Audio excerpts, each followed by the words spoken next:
dos sonhos, só 28 minutos.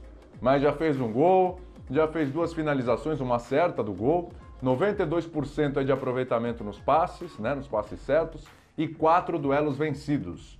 O pouco de Renato Augusto já deixou o torcedor do Corinthians assim. A gente vai mostrar o professor Celso Zelt com este sorrisão que congelou e não sai mais do rosto. Professor, já é a cara do novo Corinthians esse Renato Augusto? Fala, professor. Ah, melhorou muito, né, William? Estamos todos renatizados, como dizem as redes sociais. Antes estávamos renatizados com Renato Gaúcho, agora estamos renatizados com Renato Augusto. E a boa notícia é que não foi só isso, né? Quando ele entra, o time já jogava bem, já triangulava, já fazia gols e buscava outros, coisa muito rara nesse Corinthians, principalmente do Silvinho para cá. Usava o lado esquerdo do campo. Eu tinha a impressão que a última vez que o Corinthians usou o lado esquerdo do campo era quando eu era criança e tinha o Romeu Cambalhota ali na ponta esquerda. E o Corinthians voltou a usar o lado esquerdo do campo, voltou a triangular, se impôs contra um adversário muito bom, tanto que a gente já sabia que nem a vitória faria que o Corinthians superasse esse adversário em pontos na classificação. Foi o que aconteceu. O Corinthians ganhou do Ceará e continua atrás do Ceará. Então esses são indícios muito interessantes de um futuro mais promissor, né? Ou pelo menos um futuro menos turbulento, um futuro mais esperançoso para esse Corinthians. Veja só, a estreia do Renato Augusto foi tão impactante que abafou o fato do garoto Adson ter feito 2 gols e ter inclusive perdido pelo menos mais um outro, né? Não fosse Renato Augusto, a gente estaria aqui falando do Adson. Então o corintiano ganhou uma coisa que ele não tinha há um bom tempo, a chamada perspectiva. Eu acho que na vida, William e companheiros, você tem que ter alguma perspectiva. Eu não sou lá muito religioso, mas sempre falo que até o Moisés, para fazer a turma andar 40 anos no deserto, tinha que mostrar alguma coisa lá na frente, né? Falar, ó, nós estamos indo para a Terra Prometida. E o Corinthians estava sem essa perspectiva. Agora tem uma perspectiva de busca de alguma coisa, talvez plantar nesse ano para colher no outro, desde que de uma maneira responsável, porque a gente sabe de todos os problemas, principalmente financeiros do clube, né? Mas é uma boa perspectiva, sim. Eu estou renatizado, William. Ô Breiler, essa terra prometida do Corinthians agora é a Libertadores? Você olha agora com o Renato Augusto, você olha com o Juliano, o que o Corinthians já jogou ontem. Dá para dizer que a terra prometida é a Libertadores ou ainda é sonhar demais, Breiler? Na verdade, tem de ser, William, porque a partir do momento em que o Corinthians faz um investimento, que é além das pernas, até um sacrifício financeiro para qualificar o time, a aposta precisa ser alta. Não dá para o Corinthians, agora com Renato Augusto, com Juliano, ainda insistindo com o Roger Guedes, pensar em somente se livrar do rebaixamento. É preciso que o Corinthians suba esse sarrafo para conseguir equacionar de alguma maneira, ou pelo menos compensar o que Renato Augusto e até mesmo o Juliano acrescentam na folha salarial do time, por mais que a gente sabe que a diretoria fez algumas mexidas, readequações no elenco, mas para a situação financeira do Corinthians ainda é algo complicado. Então, por isso, é quase obrigatório para o Corinthians sonhar com a parte de cima da tabela, ou pelo menos tê-la como objetivo, porque não as obrigações, a responsabilidade passa a ser diferente. Em relação ao Renato Augusto, eu disse na semana passada aqui que dificilmente o Renato não agregaria qualidade, né? É ponto pacífico que ele vai melhorar ainda mais o time do Corinthians, porque ele tem uma capacidade que poucos nesse elenco têm, de chamar a responsa. A partir do momento em que ele entrou, ele se transforma praticamente num imã no meio-campo do Corinthians. Todas as bolas são direcionadas a ele, todo mundo pelo menos olha para o Renato para ver se ele está em boa condição, se ele está desmarcado. É o jogador que o companheiro sabe que pode dar bola, mesmo marcado, que ele vai conseguir fazer algo, vai conseguir girar, dar um passo de primeira. Ele faz o time funcionar, e foi isso que ele fez numa curta amostragem, mas porque tem muita qualidade, porque tem experiência, ele domina aquela função no meio-campo. Eu acredito que o Juliano vai ser potencializado, o Juliano pode se encarregar mais do lado direito, de fazer essas associações com o Fagner, o Adson também muito bem pelo lado esquerdo, e o Renato ajuda nessa organização, de ser o cara que vai receber, que vai carimbar todas, e isso ele faz muito bem, e também tem qualidade de definição, né? O gol não é por acaso, é de um cara que é muito acima da média, e no futebol brasileiro ainda faz a diferença, e acredito que não está no seu ideal físico, até por isso não é titular ainda, nem deve ser no próximo jogo. Quando ele entra, o Corinthians ganha muita mobilidade, ganha muita opção no meio-campo, mas perde um pouco de intensidade, por isso o Silvinho tem de mexer, tem de colocar o Xavier logo em seguida para dar uma sustentação, porque o Ceará também, com o Fernando Sobral, com o Lima, entrada do Rick, tinha um meio-campo muito forte e aumentou bastante a intensidade por ali, mesmo com 3-0, mas acredito que em termos de qualidade técnica, Renato Augusto sobe muito o sarrafo desse time. Ô Abel, a gente tá falando de terra prometida, né, de sonho, e o Breiler falou assim, ó, com esse time aí, né, tem que pensar na Libertadores, não tem mais que pensar em rebaixamento, né? E se a gente fizer uma conta aqui, Abel, dos times que estão na Copa do Brasil, é bem possível que o campeão da Copa do Brasil seja um dos 6 primeiros colocados do Brasileiro, é bem possível, e aí vai abrir mais uma vaguinha. É bem possível que o campeão da Libertadores seja um dos 6 primeiros colocados do Brasileiro. O Flamengo já passou para a semifinal. Vai sair São Paulo ou Palmeiras. O São Paulo está lá embaixo. E no campeonato vai começar a arrancar, vai começar a chegar um pouquinho mais na parte de cima se for o São Paulo a passar. Se for o Palmeiras, já está lá. O Atlético com boas chances contra o River. Aí só está o Fluminense, né, nessa dúvida que está um pouquinho mais embaixo. Mas é possível que abra a 7ª, 8ª vaga. É bem possível. Então, assim, a partir deste momento, a partir do que a gente viu desse Corinthians e com esses reforços, agora o Corinthians ganha essa responsabilidade, deixa de ser um sonho e passa a ser uma responsabilidade estar na próxima Libertadores, Abel?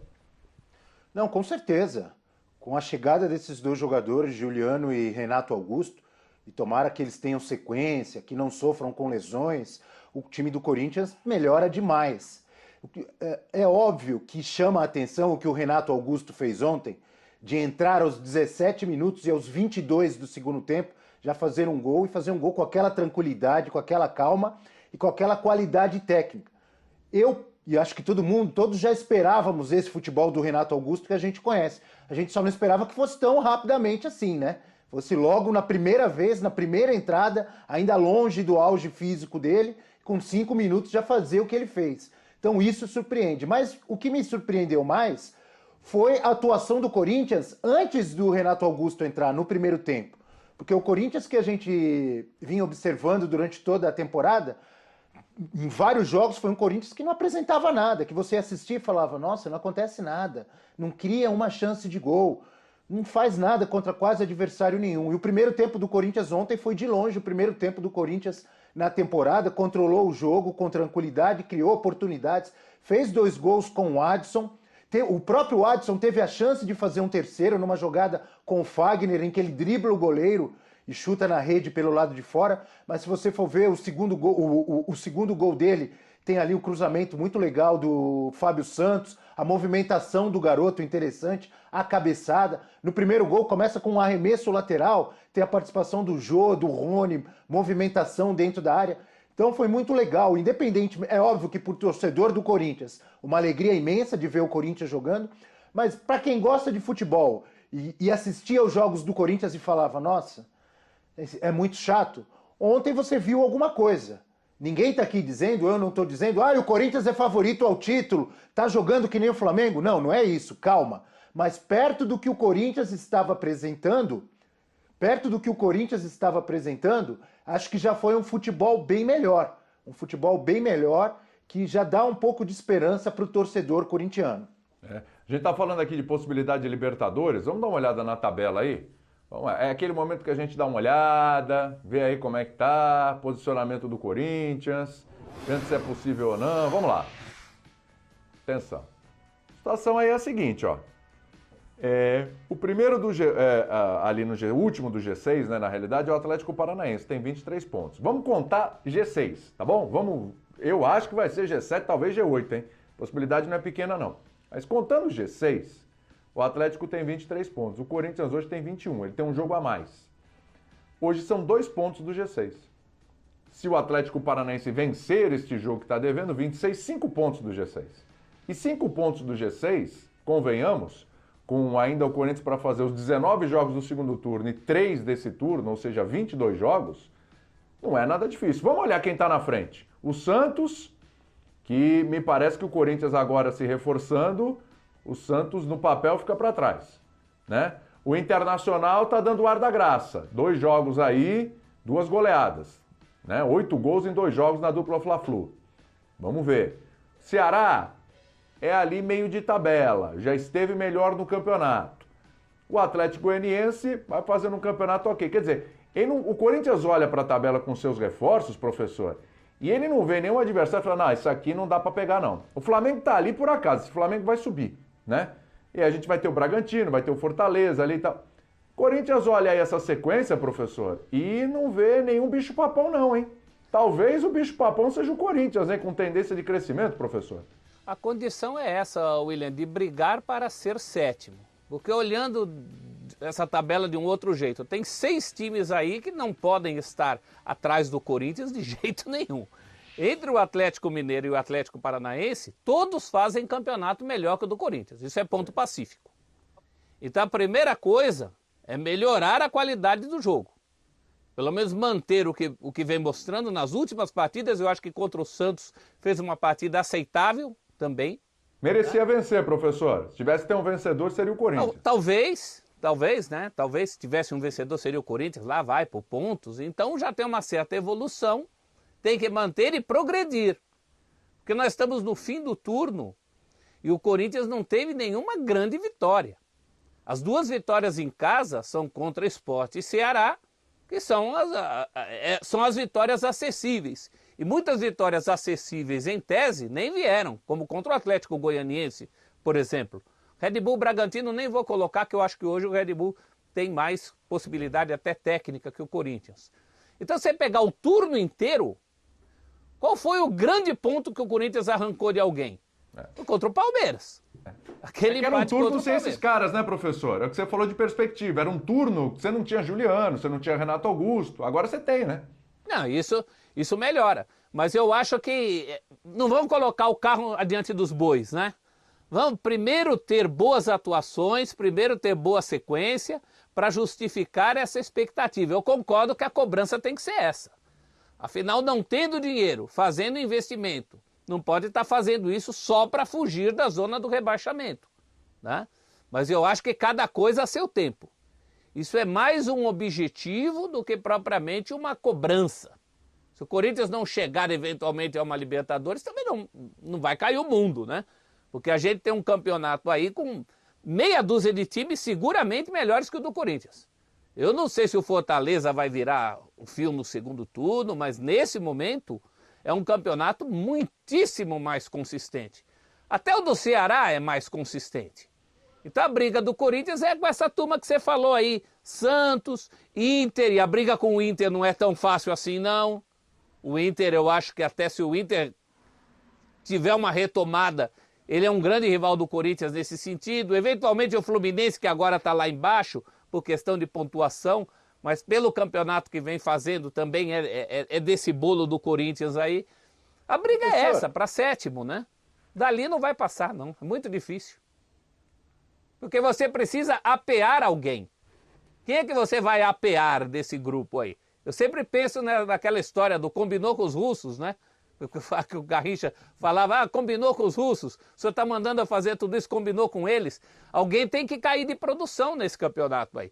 Ou estagnar, como por exemplo o Internacional, que nesse momento é um rival direto para essas pretensões. É claro que tem que ter essas pretensões, mas eu acho que a ordem é diferente. Mostrar mais futebol, mostrar mais sequência, adquirir mais respeito e fundamentalmente conseguir resultados importantes para quem quer subir. R$1 milhão por ano, todo ano, desde 2016, trabalhando com robôs. Isso mesmo, 2016, 17, 18, 19 e 20. E agora em 2021, com certeza vou conseguir também. Eu tenho uma máquina de fazer dinheiro na minha mochila e vou te mostrar como você também pode ter a sua. Quer saber como? Clica no link aqui embaixo desse vídeo e vem comigo. Esse é o João Pedro, o maior especialista do Brasil em geração de renda na internet e o único que já transformou a vida de mais de 30 mil alunos. Encare uma realidade. Para a crise não te derrubar, você precisa ganhar mais dinheiro. Conheça o passo a passo simples e garantido para faturar online pelo menos de 100 a 500 reais por dia de forma quase automática. Clique agora no link na descrição do vídeo para transformar a sua vida e começar a lucrar hoje mesmo.